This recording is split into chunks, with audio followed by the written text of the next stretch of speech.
الله الرحمن الرحيم. الحمد لله رب العالمين، وأفضل الصلاة وتم التسليم على سيد الأنبياء والمرسلين سيدنا ونبينا وحبيب قلوبنا أبي القاسم محمد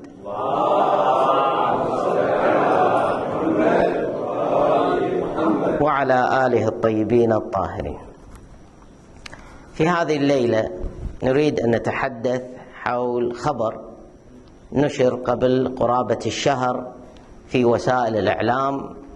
مفاد هذا الخبر بأنه تم تقديم ساعة يوم القيامة بمقدار نصف دقيقة. فتساءل بعض الأخوة: ما معنى ساعة يوم القيامة؟ شنو هذه الساعة؟ شنو يعني تقديمها نصف دقيقة مع تسلم الرئيس الحالي للولايات المتحدة لمهامه؟ الرسالات السماوية طبعا عرفت الإنسان بيوم القيامة. إذا نروح على سبيل المثال إلى العهد القديم، سنجد نصوصا قليلة تتحدث عن هذا الأمر. مثلا: يوم الرب عظيم ومخوف جدا فمن يطيقه. في نص ثاني في العهد القديم: وكثيرون من الراقدين في تراب الأرض يستيقظون، هؤلاء إلى الحياة الأبدية وهؤلاء إلى العار للازدراء الأبدي. في العهد الجديد في إنجيل متى تأتي الساعة التي يسمع فيها جميع الذين في القبور التذكارية صوته فيخرجون، الذين فعلوا الصالحات إلى قيامة للحياة، والذين مارسوا الرذائل إلى قيامة للدينونة.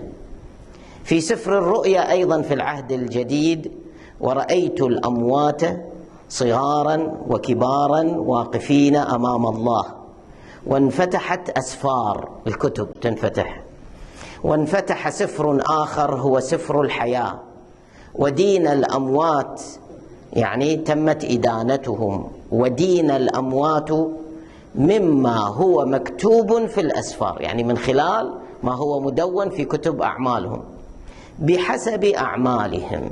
هذه بعض النصوص في العهد القديم. في العهد الجديد والقرآن الكريم كما هو معروف تحدث كثيرا جدا عن يوم القيامة، وجاء بأسماء مختلفة بحسب صفات يوم القيامة، وفصل في مشاهد من يوم القيامة في موارد كثيرة، منها في كثير من السور المكية وقسم من السور المدنية. فبالتالي في الرسالات السماوية الإيمان باليوم الآخر بيوم القيامة هو شيء راسخ ثابت. قبل 70 سنة بالتحديد، سنة 1947، مجموعة من علماء الكيمياء والفيزياء في الولايات المتحدة، لا سيما في مدينة شيكاغو، اجتمعوا وقرروا إطلاق ساعة رمزية. هذه الساعة الرمزية أسموها ساعة يوم القيامة، ترمز إلى المخاطر النووية والمخاطر الطبيعية التي يعمل الإنسان على خلقها من خلال الإخلال بالنظام الطبيعي، بحيث أنه كلما ازدادت هذه المخاطر كلما قدموا عقرب الدقائق، وكلما قلت هذه المخاطر نتيجة إيقاف الحروب أو نتيجة إزالة الأسلحة النووية أو بعضها، أو إيجاد تفاهمات أو حلول لبعض المشاكل البيئية الطبيعية، كلما أخروا الدقائق أرجعوها إلى الوراء، فتأخرت ساعة يوم القيامة. ساعة يوم القيامة الرمزية هذه هي الساعة 12 عند منتصف الليل، والدقائق هي قبل 12. فبالتالي أول تحديد حددوه سنة 1947 في وسط الحرب الباردة بين الولايات المتحدة والاتحاد السوفيتي، والاختبارات النووية وسباق التسلح النووي ومخاطر الحروب في الكرة الأرضية جعلوا عقرب الدقائق على الدقيقة 7. هذا أول مرة، دقيقة كان شهر ديسمبر 1947. حطوا ساعة على غلاف مجلتهم نشرتهم، حطوا ساعة 12 إلا 7 دقائق. قالوا بقي على يوم القيامة على تدمير الأرض 7 دقائق. هو شيء رمزي، لا يقصد منه توقيت أو علم بالغيب، وإنما من باب إنذار الناس، إنذار المجتمعات البشرية، إنذار الحكومات إلى الوضع الخطير الذي تقبل عليه البشرية من خلال هذا الجو المحموم في سباق التسلح، في الأسلحة النووية، في قضية الحروب، في تدمير البيئة مثلا وغير ذلك.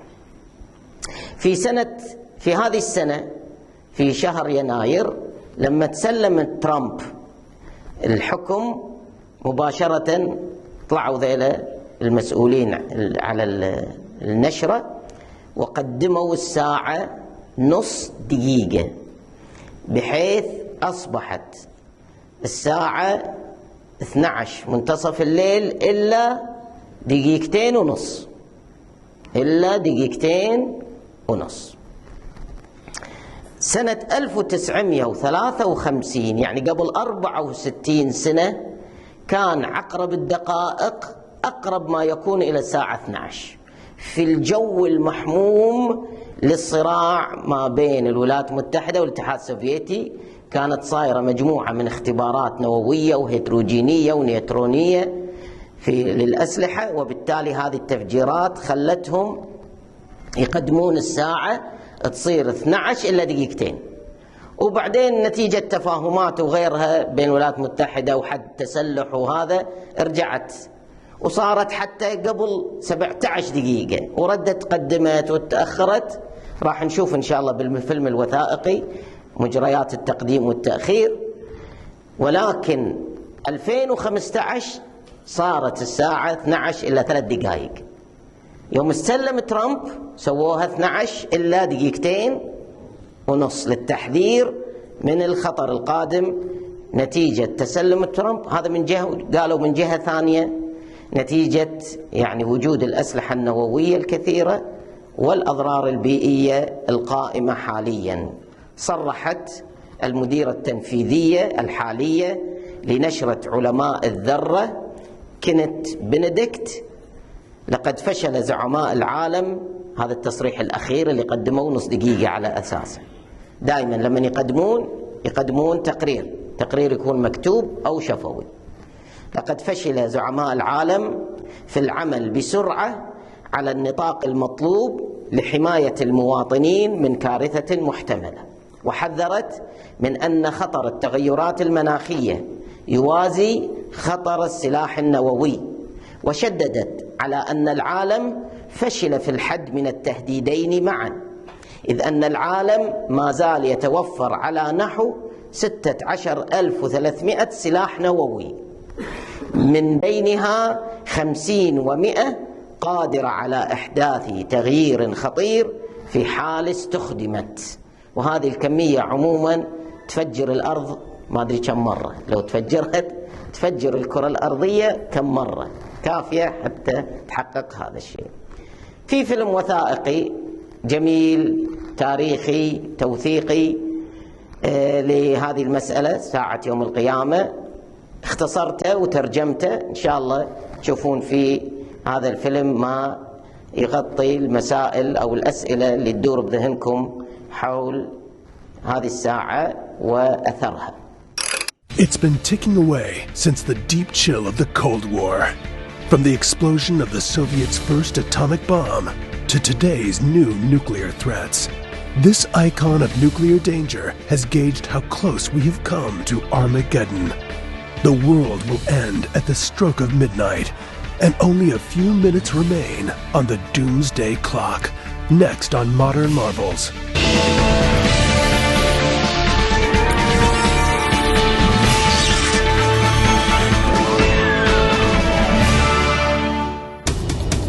Good morning. I'm Stephen Schwartz, publisher of the Bulletin of the Atomic Scientists. February 27th, 2002, a news conference in Chicago. There, George Lopez, chairman of the board for a magazine called Bulletin of the Atomic Scientists, issued a warning. The September 11th attacks and the subsequent and probably unrelated use of the mail to deliver deadly anthrax spores breached previous boundaries for terrorist acts and should have been a full global wake-up call. Moving the clock's hands at this time reflects our growing concern that the international community has simply hit the snooze button rather than respond to the full alarm. Time, he said, was running out. To make the point dramatically clear, Nobel Prize-winning physicist Leon Lederman set the minute hand at 7 minutes to midnight on a symbolic timepiece dubbed the Doomsday Clock. It ominously suggested the nuclear danger the world faced.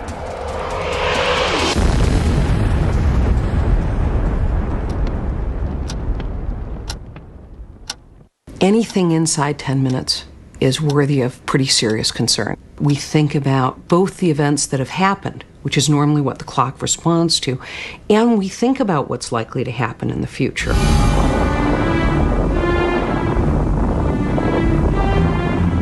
Since 1947, the minute hand of the Doomsday Clock has moved forward or backward 17 times as events have heightened or lessened the possibility of a nuclear war.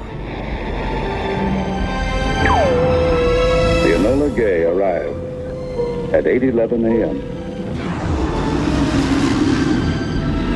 In 10 seconds, the world will shake.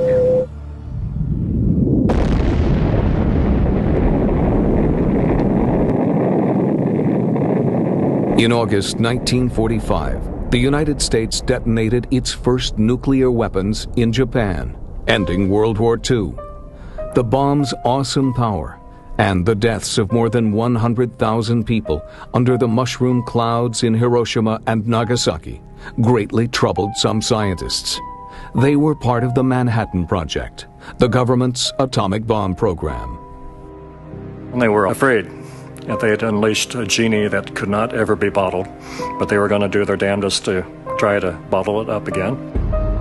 Immediately after the war, a group of former Manhattan Project chemists and physicists began meeting in Chicago. Among them, John A. Simpson, inventor of a plutonium detection instrument; Harold C. Urey, a 1934 Nobel Prize winner in chemistry; Alexander Langsdorff, the inventor of a chamber for tracking cosmic rays; and Eugene Rabinovich, co-author of the June 1945 memorandum that had urged the Secretary of War not to use the bomb against Japan. They wanted to break down the walls of secrecy, involve the public, and help them understand what this really meant for our future. And they were all motivated by that feeling, all of them.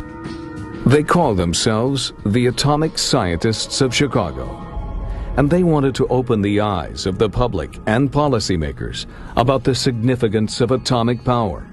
So they published a newsletter called Bulletin of the Atomic Scientists of Chicago in December 1945. They founded it also out of their desire to ensure that nuclear weapons would never again be used, and that mankind might perhaps learn to harness the potential benefits of atomic energy. 44-year-old Eugene Rabinovich, a Russian immigrant, became the Bulletin's first editor-in-chief. It was a title he held for more than 20 years. He was a small man, a round man, a very humble one, if you will, and really brilliant. There's no question about that. And he was a man dedicated, really dedicated, to the belief that science was a positive force in the world and for the benefit of people. And that's really what kind of pushed him forward all the time. Initially, the Bulletin was simply a 6-page mimeograph journal. By 1947, circulation was up, and a magazine replaced the newsletter format. And so the editors asked Martil, a local artist who was also married to one of the founders of the Bulletin, Alexander Langsdorff, to come up with something to put on the cover. One of the founders, Hy Goldsmith, knew about me as an artist. He gave no instructions. All he said is, it can't cost much. There never was any money. So I did several concepts, and I thought about it. All the scientists felt an urgency to explain what had happened with the bomb. And because of the extreme urgency, I remember the clock seemed to be important. Martil's plan was to repeat a clock design every month on a different background color.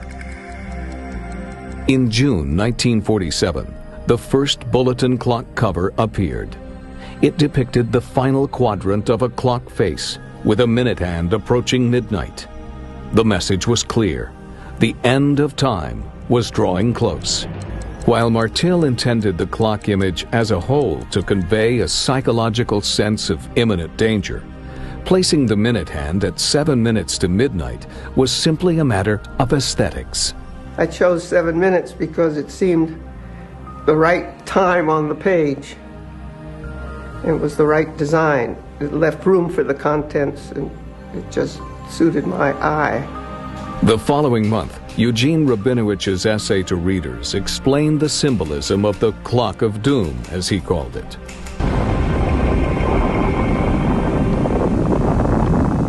October 1949. President Harry Truman made an announcement that brought real meaning to the Doomsday Clock. We have been confronted with a new, powerful imperialism.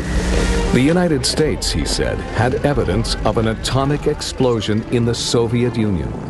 The Bulletin's editors knew that the East-West nuclear arms race that they had foreseen was now underway. The scientists explained very calmly that once it's obvious to the world that such weapons can be built, it's only a matter of time before they will be built by any technically competent country with access to the right materials and the right knowledge. In response to the Soviets' atomic bomb, Rabinovich wrote in the October 1949 issue, "We do not advise Americans that doomsday is near and that they can expect atomic bombs to start falling on their heads a month or a year from now. But we think they have reason to be deeply alarmed and to be prepared for grave decisions." To dramatize the point, Rabinovich reset the clock's minute hand on the Bulletin's cover, 3 minutes to midnight. The clock unexpectedly took on new meaning for the magazine's editors. Suddenly they realized they had a very important tool here that could help educate people. And in the beginning, it was certainly seen as a way to tell quickly and symbolically a public out there that, gee, life is better or life is not so good, or things are changing, you better watch out. But the clock's symbolism didn't fully capture the public's attention until the explosion of a new, more powerful weapon of mass destruction. 3, 2,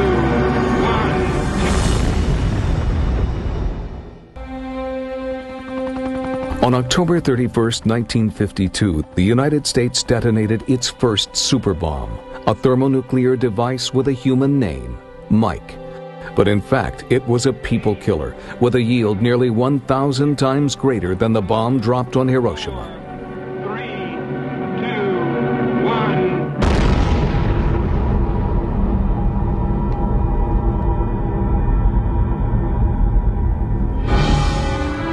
All test islands seem to be swept clean. Ugilab is completely gone. The test site, an atoll called Alujilab in the Marshall Islands, disappeared, leaving only a crater 160 feet deep and more than a mile wide.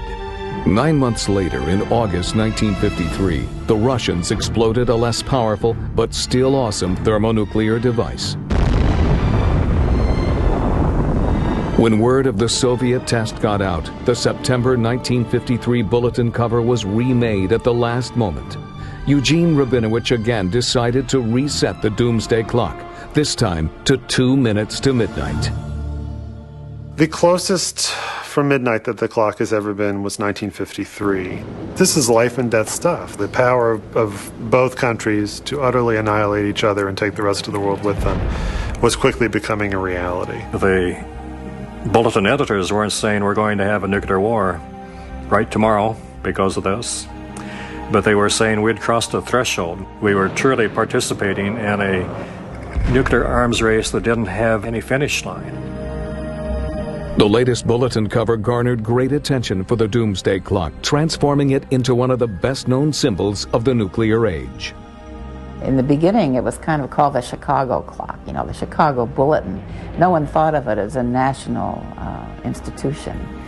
And when things became very serious, like when the H-bomb came about, I think the clock suddenly emerged as a national institution. It's just something that people, I think, intuitively understand. We may not understand exactly the symbolism of 7 minutes versus 5 or 3, but you can see it marching further away from or closer to midnight and understand what that means. Rabinovich did not move the clock's minute hand again until a new threat in another part of the world reached the flashpoint.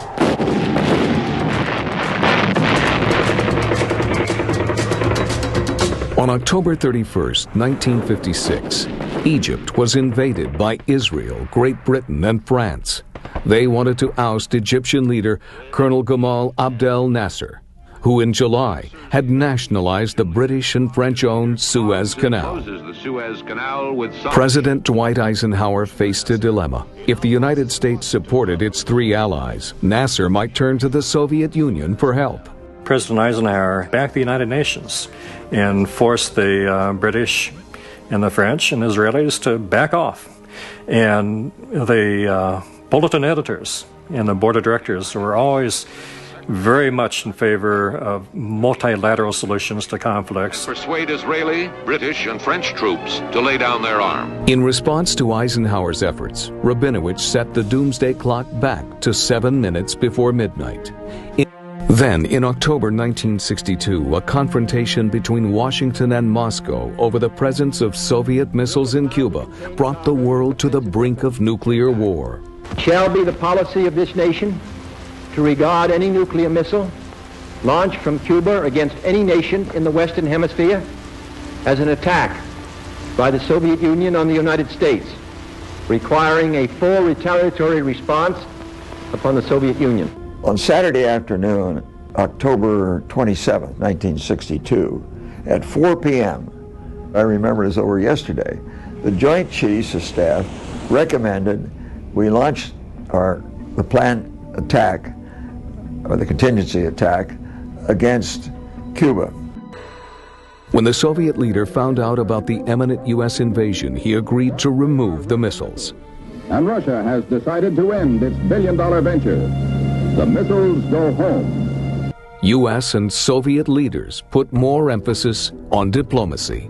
In 1963, the two countries signed the Partial Test Ban Treaty, eliminating all but underground nuclear tests. The doomsday clock rewound again in 1963, 12 minutes to midnight. But the optimism was short-lived.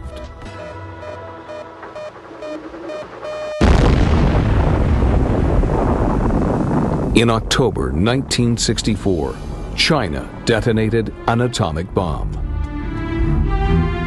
China became the fifth nation to have a nuclear bomb, joining the United States, Russia, Great Britain, and France. And the fear was it would now spiral out of control. A global arms buildup and increased nationalism ultimately led to war, the U.S. in Vietnam in 1964. India and Pakistan in 1965. Israel against Jordan, Syria, and Egypt in 1967. By 1968, Eugene Rabinovich believed that international cooperation was quickly being diminished by international anarchy.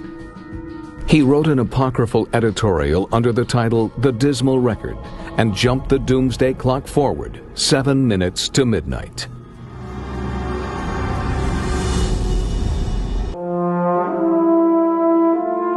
The 1969 treaty authorized the 5 nations holding nuclear weapons to help other states develop nuclear power. In turn, the non-nuclear states agreed not to develop or obtain nuclear weapons. It grew from an original 70 countries now to every country in the world except for India, Israel, and Pakistan. Rabinovich was encouraged by the agreement.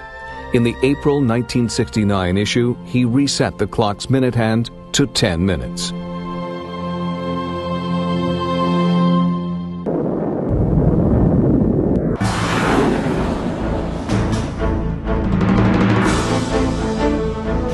By the late 1960s, the arms race between the U.S. and the Soviet Union threatened to spin out of control.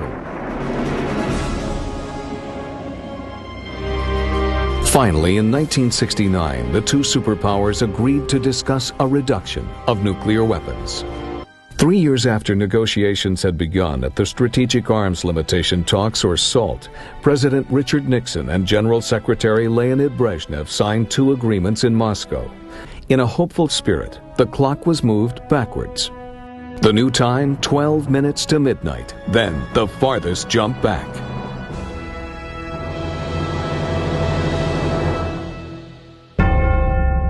On May 15, 1973, Eugene Rabinovich died. The Bulletin lost its principal intellectual and editorial voice. 53-year-old physicist Bernard Feld became the new editor-in-chief. By 1974, the Bulletin's board adopted a new system to reset the doomsday clock. It would no longer be the decision of one man. Instead, members would have to come to a consensus. In May, the board made its first decision to reset the clock.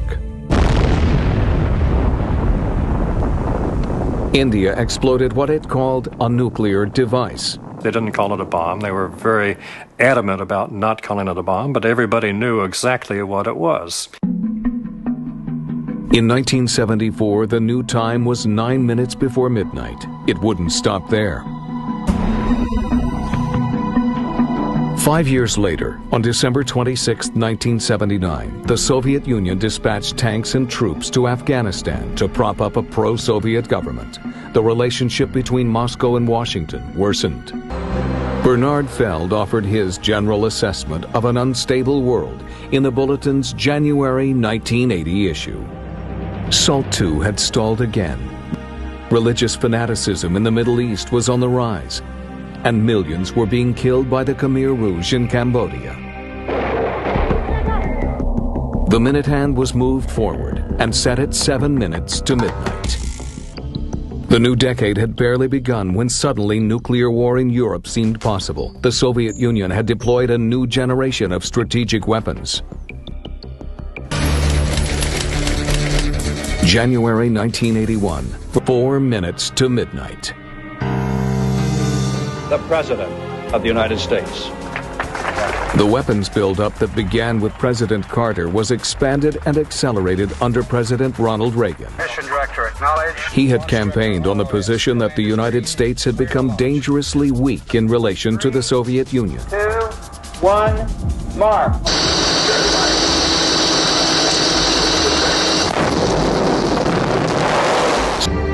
January 1984. Bulletin editors reacted.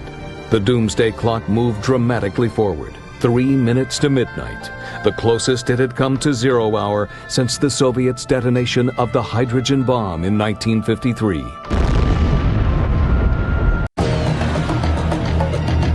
We maintain our strength in order to deter and defend against aggression. While President Reagan's Strategic Defense Initiative threatened U.S.-Soviet relations, the Bulletin's board of directors found a reason for optimism. The Soviet Union and the United States had agreed on a treaty that eliminated a whole class of weapons.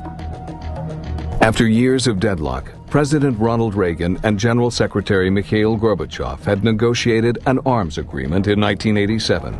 The Intermediate Range Nuclear Forces Treaty not only eliminated an entire class of weapons in Europe, but from all U.S. and Soviet arsenals.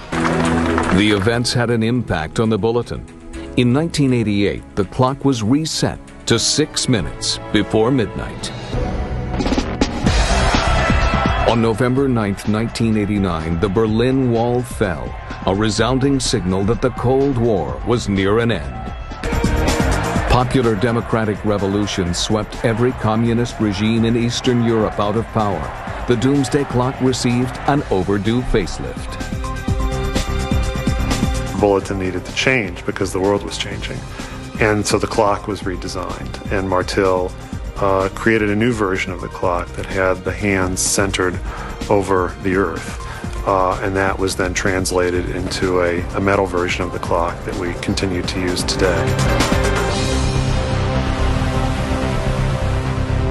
April 1990, the new clock marked the end of the Cold War with a new time, 10 minutes to midnight.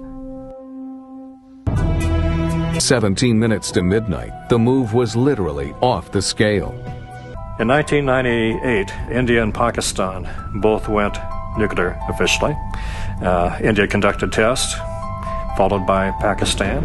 Board members acted quickly.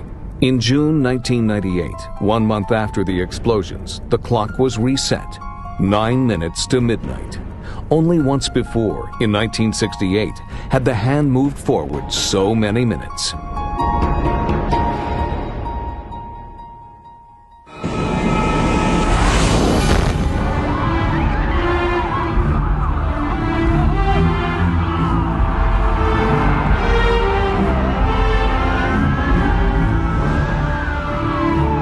(9/11). There was talk of retaliation against the Taliban and Osama bin Laden, of taking the war against terrorism to Afghanistan, and of suitcase-sized nuclear bombs.